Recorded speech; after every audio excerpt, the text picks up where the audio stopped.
কক্সবাজার সমুদ্র সৈকত থেকে ঈদ পর্যটনের খবর জানাতে সরাসরি আবারও যুক্ত হচ্ছেন আমাদের সহকর্মী আব্দুর রহিম। আব্দুর, সৈকতে পর্যটকদের পদচারণা কেমন দেখছেন এবং পর্যটকরা কেমন আনন্দ করছে সেটা বলবেন।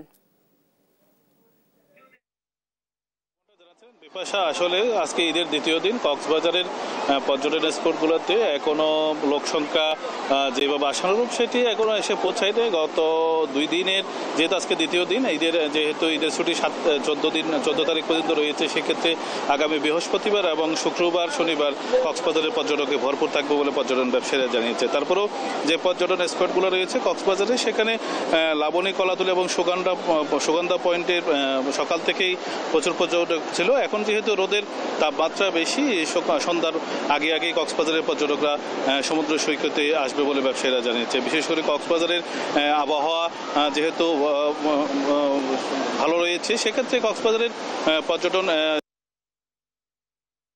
যেহেতু বর্ষার মৌসুমে কোরবানির ঈদ পড়েছে, সেক্ষেত্রে হয়তো আগামী কয়েকদিনের মধ্যে কক্সবাজারের ব্যবসাটা আরও ভালো হবে এবং তারা তাদের যে ক্ষতিটুকু হয়েছে সেটা পুষিয়ে উঠতে পারবে বলে তারা আমাদেরকে জানিয়েছে। বিশেষ আগত পর্যটকরা যেটা জানিয়েছে, বিশেষ করে তারা জানিয়েছে এবার যেহেতু বর্ষাকাল এবং কোরবানির গরু কাটাকাটি বিভিন্ন ব্যস্ত থাকে, মেহমানদারিদের জন্য একটা রমজান এবং কোরবানির মধ্যে একটা পার্থক্য রয়েছে। সেক্ষেত্রে হয়তো কিছুটা তাদের আত্মীয় স্বজনের সাথে ঘোরাঘুরির পরে হয়তো কক্সবাজারের ইউনিয়ন কেন্দ্রে তারা ঘোরার জন্য আসবে বলে তারা আমাদেরকে জানিয়েছে। এবং কক্সবাজারের আইনশৃঙ্খলা পরিস্থিতি এবং পর্যটনের যেই স্পটগুলো রয়েছে, সেখানে টুরিস্ট পুলিশ, জেলা প্রশাসন সহ সব ক্ষেত্রে একটি ভালো অবস্থান।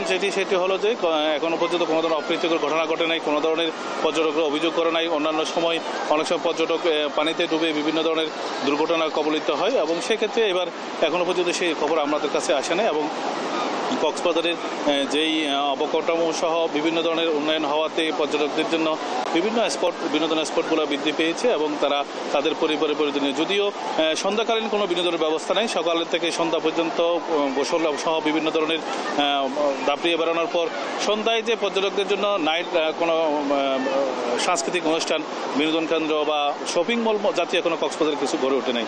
তারা আশা করতেছেন যে ভবিষ্যতে পর্যটন স্পটগুলোতে যদি বিনোদন কেন্দ্র বাড়া হয়, তাদের যে আশা এবং কক্সবাজার সমুদ্র এবং পাহাড় দেখার পাশাপাশি সেক্ষেত্রে তারা তাদের পরিবার পরিজন নিয়ে আনন্দটুকু তারা করতে পারবে বলে আমাদেরকে জানিয়েছে। এটাই ছিল আমার কাছে সর্বশেষ। বিপাশা।